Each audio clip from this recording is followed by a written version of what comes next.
আসসালামু আলাইকুম ফ্রেন্ডস, সবাই কেমন আছেন? নাফিসা ইসলাম ব্লগে সবাইকে স্বাগতম। দেখুন আজকে আমি একটা নাস্তা খেতেছি, সকালের নাস্তা। তো এখানে আমি ক্রিম নিছি পাউরুটির ভিতরে, আর নিতেছি মানে এটা হচ্ছে চিজ।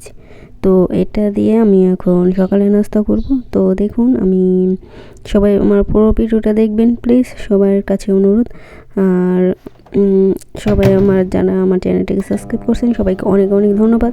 আর যারা এখনও করেনি প্লিজ আমার চ্যানেলটিকে সাবস্ক্রাইব করে দিবেন এবং বেল আইকন বাজিয়ে দেবেন, সাথেই থাকবেন।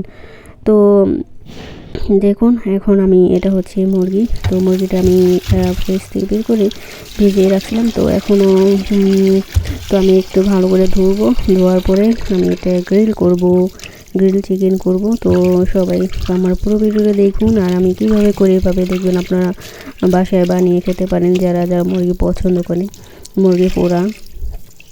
তো আমরা অনেক পছন্দ করি, আমরা প্রায় খাই মুরগি পোড়া। তো এটা আমি এখন ভালো করে ধুয়ে নিলাম। ধোয়ার পর আমি এখন এটা মশলা দিয়ে মাখাবো। তো কার কার পছন্দ সেটা বলবেন কমেন্টে, সবাই কার কার মুরগি পোড়া খেতে পছন্দ। তো দেখুন আমি এখানে জিরে গুঁড়ো, ধনিয়া গুঁড়ো, তারপরে সব মশলার মিক্স আছে এখানে, সব দিয়ে দিলাম। তারপরে এখন দেব হলুদ, এটা দিলাম হলুদ গুঁড়ো। তো হলুদ গুঁড়ো দেওয়ার পরে একটা আবার এক্সট্রা চিকেন মশলা আছে সেটাও দিয়ে দেব। চিকেন মশলাগুলো দিয়ে দেব এখন।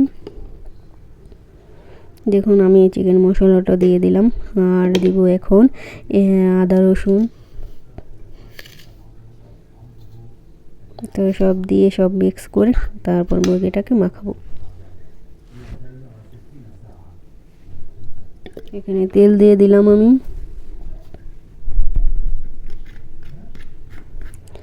এখন মশলাটা ভালো করে মিক্স করে সব দিয়ে মাখাবো।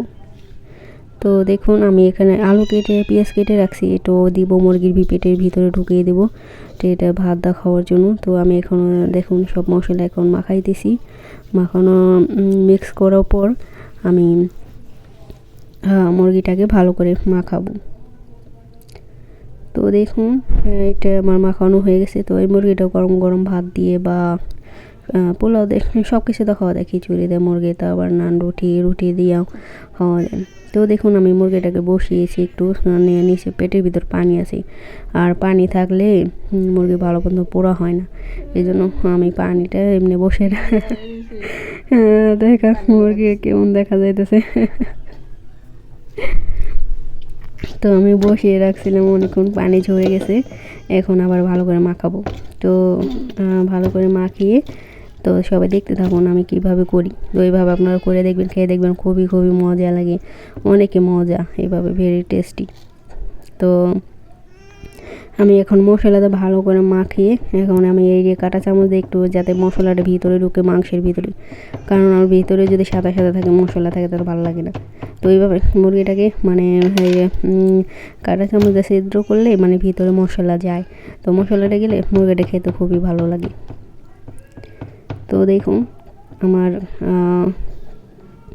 মাখানো হয়ে গেছে, পেঁয়াজ আর আলুটাও মাখাইছি।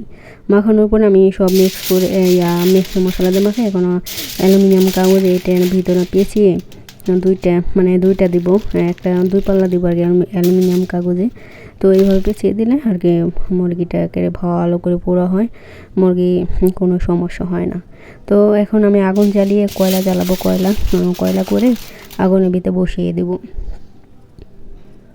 তো দেখুন এই যে আমার কয়লা হয়ে গেছে, আগুন জ্বালিয়ে দিছি। তো ভিডিওটা বেশি বড় করলাম না, কারণ সব কিছু দেখালে ভিডিওটা অনেক বড় হয়ে যাবে, আর বড় ভিডিও তো কেউ দেখবে না, সবাই টেনে টেনে দেখে। তো প্লিজ সবাই আমার পুরো ভিডিওটা দেখবেন, কেউ টেনে দেখবে না, সবার কাছে আমার অনেক অনেক অনুরোধ রইল। তো আমার এই যে হয়ে গেছে দেখুন মুরগি পোড়া। তো এই যে দেখুন এই যে আমার বিড়ালের রক্তটা। তো আমি এখানে অ্যাক্সিডেন্ট হয়েছে আমার বিড়াল, আমি বিড়ালকে অনেক আদর করতাম। কালকে আমার সারাদিন মন খারাপ ছিল, এখন মন খারাপ। তো বিড়ালটা হঠাৎ করে গাড়ি অ্যাক্সিডেন্টে মারা গেছে, গাড়ি এসে পড়ছে উপর দিয়ে। তো বিড়ালটা আসতেছিল, রোড পার হতেছিল।